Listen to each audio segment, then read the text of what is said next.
हरियाणा की हर अपडेट के लिए बेल आइकन दबाएं और सब्सक्राइब करें STV Haryana news.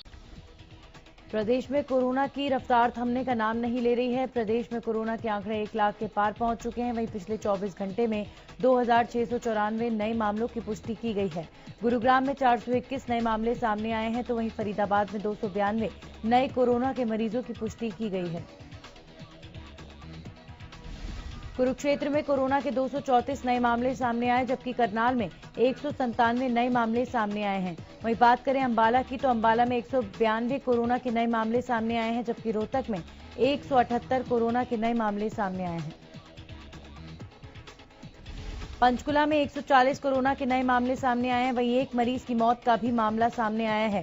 Civil surgeon doctor Jasjeet Kaur ने बताया कि 140 कोरोना संक्रमित मरीज पंचकुला के अलग अलग क्षेत्रों और सेक्टरों में शामिल हैं। उन्होंने बताया कि स्वास्थ्य विभाग की ओर से सभी कोरोना संक्रमित मरीजों को आइसोलेशन वार्ड में भर्ती कराया गया है। वहीं इन सभी कोरोना संक्रमित मरीजों के परिजनों को भी आइसोलेट करने की प्रक्रिया शुरू कर दी गई है।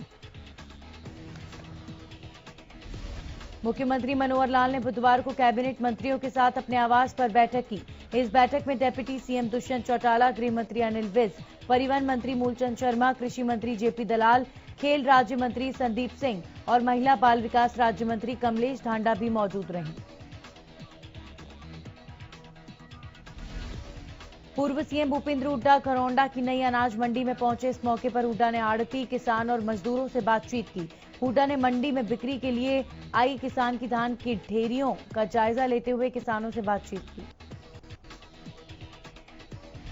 इससे पहले आड़तियों ने हुड्डा के सामने अपनी समस्याएं रखी और कहा कि उनकी बकाया पेमेंट अब तक भी नहीं मिली है। कुछ आड़तियों ने उनसे मजदूरों को भी मिलवाया।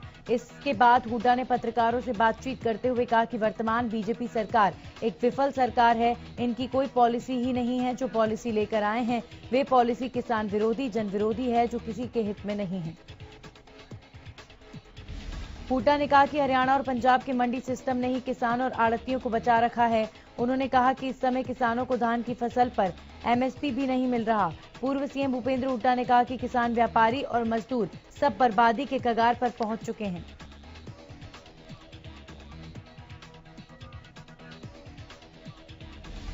लंबे अंतराल के बाद बुधवार को सीएम मनोहर लाल ने कैबिनेट मंत्रियों के साथ मुलाकात की। सीएम आवास पर हुई मुलाकात के दौरान कैबिनेट के कई मंत्री मौजूद रहे। मुलाकात के बाद गृह मंत्री अनिल विज ने बताया कि लंबे वक्त के बाद सीएम के साथ मुलाकात हुई और कुछ मामलों पर भी चर्चा की गई। उन्होंने बताया कि प्रदेश सरकार पूरी तरह से किसानों के हित में काम कर रही है और इसका फायदा भी किसानों को हो रहा है। उधर भूपेंद्र सिंह हुड्डा के बयान पर तंज कसते हुए विज ने कहा कि कांग्रेस किसानों को लेकर राजनीति कर रही है। विज ने कहा कि मौजूदा सरकार पर आरोप लगाने से पहले कांग्रेस ये देखे कि उनके शासनकाल में किसानों की क्या दशा थी। कांग्रेस महासचिव बनने के बाद रणदीप सुरजेवाला पहली बार धर्मनगरी कुरुक्षेत्र पहुंचे। इस दौरान सुरजेवाला ने प्रदेश सरकार पर जमकर निशाना साधा। साथ ही जेपी नड्डा के बयान पर पलटवार करते हुए कहा कि जेपी नड्डा को खेती के बारे में कोई जानकारी नहीं। वहीं किसानों के दो गुटों में हुए विवाद को लेकर सुरजेवाला ने कहा कि सरकार फूट डालकर राज करने का काम कर रही है।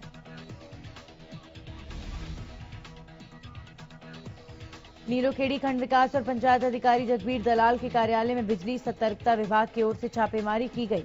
छापेमारी के दौरान कार्यालय में कई बिजली के उपकरण डायरेक्ट चलते पाए गए। इस मामले में विभाग की ओर से 4,46,473 का जुर्माना लगाया गया। सतर्कता विभाग की टीम द्वारा कार्यालय और क्वार्टर नंबर 1 की जांच की गई। वहीं कुछ अन्य अनियमितताओं के तहत कार्रवाई की गई है। एक्सीएम VK गोयल ने कहा कि अगर समय रहते पैसे नहीं भरे गए तो उनके खिलाफ कानूनी कार्रवाई की जा सकती है। रोहतक के शीतल नगर कॉलोनी में आर्मी से रिटायर्ड 35 साल के युवक ने अपनी लाइसेंसी रिवॉल्वर से गोली मारकर आत्महत्या कर ली। मृतक की पत्नी का कहना है कि पैसे के लेन देन और नौकरी के चलते उसका पति कई दिनों से परेशान था।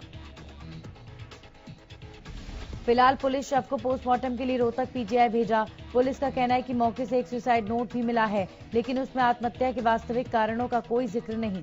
पुलिस का कहना है कि मामले में जो भी तथ्य सामने आएंगे उसके आधार पर कार्रवाई की जाएगी।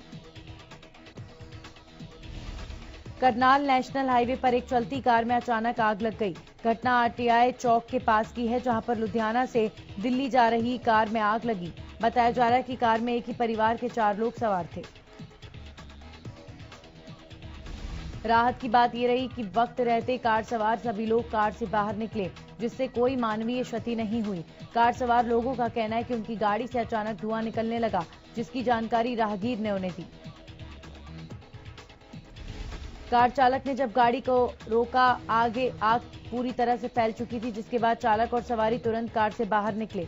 घटना की सूचना मिलते ही फायर ब्रिगेड की गाड़ी ने मौके पर पहुंचकर आग पर काबू पाया। हादसे के बाद कुछ देर तक हाईवे पर लंबा जाम लगा रहा। कोरोना काल में 175 दिन बाद चंडीगढ़ के यात्रियों के लिए राहत भरी खबर है। चंडीगढ़ जाने वाले यात्रियों को पहले पंचकुला जाकर चंडीगढ़ के लिए बस बदलनी पड़ती थी, लेकिन अब हिसार डिपो की ओर से चंडीगढ़ के लिए स्पेशल 5 बसों का संचालन शुरू कर दिया गया है। डिपो इंस्पेक्टर कुलदीप सिंह ने बताया कि 5 बसों का संचालन शुरू कर दिया गया है। ये बस चंडीगढ़ के सेक्टर 17 के ISBT तक जाएगी। वहीं भविष्य में सवारियों की संख्या को देखकर बसों की संख्या को और भी बढ़ा दिया जाएगा।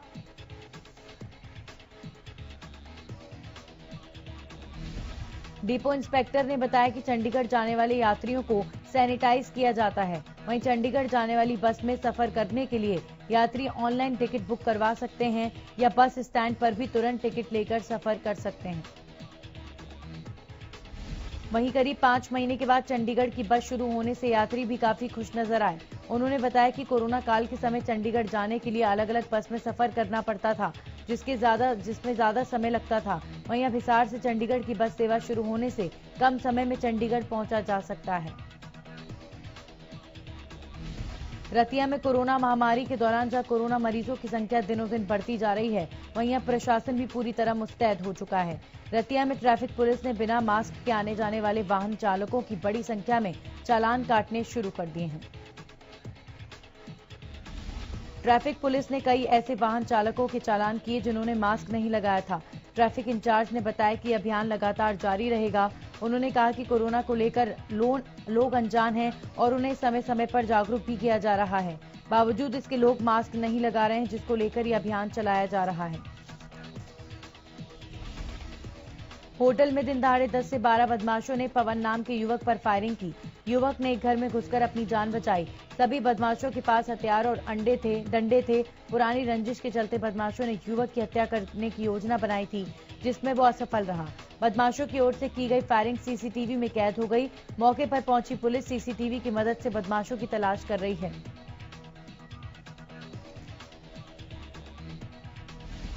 गोहाना की सब्जी मंडी में काम करने वाले छोटे दुकानदारों का कहना है कि पिछले कई दिनों से लगातार सब्जियों के भाव में बढ़ोतरी हो रही है, जिसके चलते सभी सब्जियों के दाम बढ़ते जा रहे हैं। दूसरे राज्यों में सब्जी का उत्पादन कम होने से भाव बढ़ते जा रहे हैं। पहले 20 रुपए प्रति किलो बिकने वाला टमाटर 60 रुपए प्रति किलो पहुंच गया, जिसके चलते सब्जियां खरीदना और बेचना घाटे का सौदा होता जा रहा है। दुकानदारों की माने तो हर रोज वो 5 से 7 हजार की सब्जियां बड़े दुकानदारों से खरीदकर बेचते थे, लेकिन भाव लगातार बढ़ने से हर रोज सब्जियां नहीं बिक रही, जिसके चलते उन्हें हर रोज हजारों का नुकसान हो रहा है।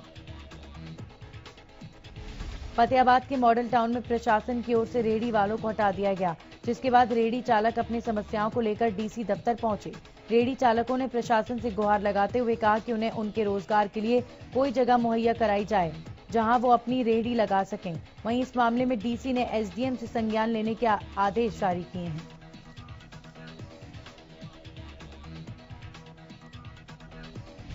करनाल के कर्ण स्टेडियम में पिछले 2 साल में केंद्रीय स्टॉक रजिस्टर में 10,19,000 रुपए खेल सामान का घोटाला सामने आया है। इस मामले में अभी जिला स्टोर की जांच होनी बाकी है। ऐसे में जिला खेल अधिकारी से एक सप्ते में जवाब मांगा गया है।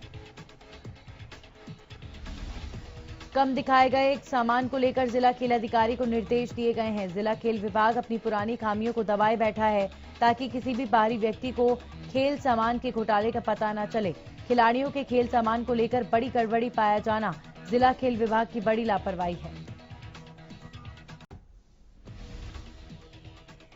हरियाणा सरकार की ओर से रोडवेज बस सेवा करनाल से चंडीगढ़ के लिए बहाल कर दी गई है, लेकिन पहले दिन यात्री न होने के कारण बसों को करनाल से चंडीगढ़ के लिए रवाना नहीं किया गया। प्रदेश में हो रही बिजली चोरी पर रोक लगाना अब बिजली कर्मचारियों के लिए जानलेवा साबित होता जा रहा है। ताजा मामला भिवानी के गुजरानी गांव का है, जहां बिजली निगम के जेई की टीम की एक परिवार ने जमकर पिटाई कर दी है। इसमें कई बिजली कर्मचारी गंभीर रूप से घायल हो गए हैं। दरअसल बिजली चोरी की शिकायत मिलने पर बिजली निगम के जेई जिले सिंह अपनी टीम के साथ गुजरानी गांव में पहुंचे थे। इसके बाद उन्होंने जैसे ही बिजली चोरी के लिए डाली गई तारों का वीडियो बनाना शुरू किया तो परिवार के लोगों ने उन पर लाठी डंडों और पत्थरों से हमला कर दिया। इस हमले के बाद बिजली कर्मचारियों ने अपनी सुरक्षा और न्याय की मांग की है। नांगल चौधरी के गांव कालबा में बुधवार को वन विभाग की टीम पर जानलेवा हमला हुआ। इस हमले में रेंजर और डिप्टी रेंजर गंभीर रूप से घायल हो गए। घायल रेंजर ने मौजूदा सरपंच समेत 2 लोगों के खिलाफ और अन्य 5 से 6 लोगों समेत 3 महिलाओं के खिलाफ पुलिस में शिकायत दर्ज करवाई है। दरअसल कालबा गांव के सड़क किनारे कुछ लोगों को जेसीबी से पेड़ों की मिट्टी उठाने से रोकने पर उन्होंने वन विभाग की टीम पर लाठी कुल्हड़ों से हमला कर दिया। शिकायत मिलने के बाद पुलिस ने आरोपियों की तलाश शुरू कर दी। इंद्री के गांव धानो खेड़ी के पास ड्रेन की पुलिया के नीचे एक युवक का शव मिलने से इलाके में सनसनी फैल गई। सूचना मिलते ही पुलिस ने मौके पर पहुंचकर मामले की गहनता से जांच शुरू की। पुलिस ने शव को ग्रामीणों की मदद से बाहर निकाला। शव के पास से इंजेक्शन बरामद किया गया है। मृतक के भाई करमदीन का कहना है कि मेरा भाई फिरोज खान मंगलवार की सुबह 8 बजे घर से लापता था, जिसका शव गांव धनोखेड़ी के पास ड्रेन की पुलिया के नीचे मिला। मेरे भाई को पहले मारा गया है और फिर उसको घसीटकर ड्रेन की पुलिया के नीचे पानी में गिरा दिया गया।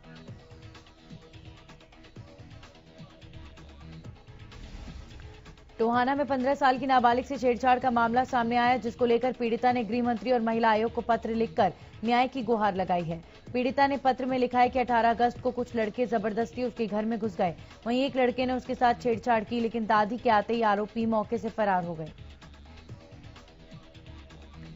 बदमाशों ने पीड़िता को धमकी भी दी, जिसके बाद वो शिकायत लेकर पुलिस के पास गए, लेकिन उनकी कोई सुनवाई नहीं हुई। वहीं एक हफ्ते बाद दोषियों के खिलाफ पॉक्सो एक्ट के तहत मामला दर्ज किया गया। बता दें कि अब तक आरोपियों की गिरफ्तारी नहीं हुई है। वहीं पीड़िता ने मामले में गृह मंत्री और महिला आयोग को पत्र लिखकर न्याय की गुहार लगाई और आरोपियों की गिरफ्तारी की मांग की है। सोहना के गांव में एक महिला के साथ दुष्कर्म का मामला सामने आया। बताया जा रहा है कि महिला खेतों में पशुओं के लिए चारा लेने गई थी। उसी दौरान शख्स ने महिला के साथ दुष्कर्म की वारदात को अंजाम दिया। पीड़िता ने बताया कि आरोपी युवक 2-3 साल से महिला का पीछा कर रहा था। पुलिस ने शिकायत के आधार पर महिला का मेडिकल टेस्ट कराया और आरोपी के खिलाफ केस दर्ज कर लिया है। प्रदेश सरकार ने रजिस्ट्री घोटाले के बाद एक नया सॉफ्टवेयर बनाया, जिसको लेकर जो भी शहरवासी अपने मकान या जमीन की रजिस्ट्री करवाने के लिए आएगा, उसे पहले डोर टू डोर कूड़ा उठाने का चार्ज देना होगा। इतना ही नहीं, अगर ये चार्ज नहीं दिया जाता तो उसकी रजिस्ट्री नहीं की जाएगी। दरअसल फतेहाबाद में 2017 में डोर टू डोर कूड़ा उठाने का काम शुरू किया गया था। इस कूड़े को उठाने के लिए नगर परिषद की तरफ से एक राशि तय की गई, लेकिन राशि भरने वालों की संख्या केवल 20% ही है, इसलिए नया सॉफ्टवेयर लागू किया गया। इसके अलावा रजिस्ट्री करवाने के लिए शहरवासियों को सबसे पहले सफाई ब्रांच से एनओसी लेनी होगी। अगर उसका चार्ज बकाया रहा तो एनओसी नहीं दी जाएगी। गुरुग्राम में मल्टी स्टोरी बनाकर फ्लैट बेचे जा रहे हैं और हरियाणा बिल्डिंग कोड 2017 के नियमों की धज्जियां उड़ाई जा रही हैं। दरअसल नगर निगम के chief town planner Rajkumar Singh ने बताया कि निगम के इलाके में बन रहे फ्लैट्स की अवैध निर्माण की शिकायतें आ रही हैं, जिसके चलते नगर निगम ने अवैध निर्माण करने वालों के खिलाफ अभियान चलाया है। अभियान के तहत 150 बिल्डिंग्स को नोटिस दिया गया और जवाब मांगा गया है। जो बिल्डिंग बनाई गई है वो हरियाणा बिल्डिंग कोड 2017 के नियम के तहत बनाई गई है या फिर नहीं। इसके अलावा जिन आर्किटेक्ट के तहत इन बिल्डिंग्स का नक्शा पास कराया गया है, उन आर्किटेक्ट की भी ये जिम्मेदारी बनती है कि फ्लैट नक्शे के अनुसार बने। अगर ऐसा नहीं हुआ तो फ्लैट के मालिक के साथ साथ आर्किटेक्ट के खिलाफ भी कार्रवाई की जाएगी। गोहाना के बुटाना गांव की पुलिस चौकी में तैनात सिपाही और एसपीओ की हत्या कर दी गई थी, जिसके बाद मामले में नामजद युवतियों की मां ने पुलिस हिरासत में दोनों युवतियों के साथ दुष्कर्म का पुलिस पर आरोप लगाया था, जिसकी शिकायत पर 12 पुलिस वालों के खिलाफ सामूहिक दुष्कर्म का मामला दर्ज कर लिया गया है।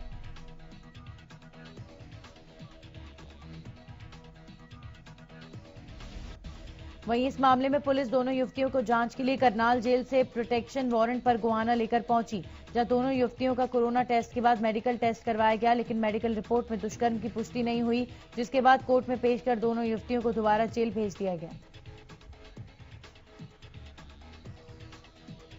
बल्लभगढ़ के सेक्टर 58 में मौजूद विक्टोरा कंपनी में एक मजदूर की तीसरी मंजिल से गिरने से मौत हो गई। मजदूर के नीचे गिरने के बाद वहां मौजूद लोगों ने उसे अस्पताल पहुंचाया, जहां डॉक्टरों ने उसे मृत घोषित कर दिया। मजदूर के गिरने की घटना सीसीटीवी में कैद हो गई।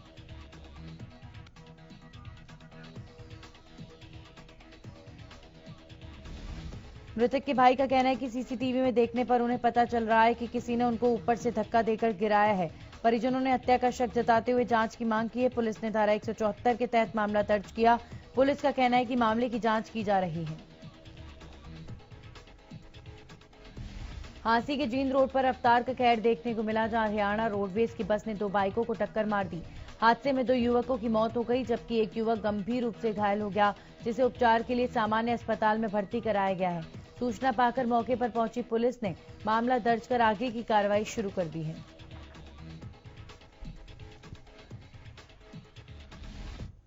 और इसी के साथ फटाफट हरियाणा में इतना ही।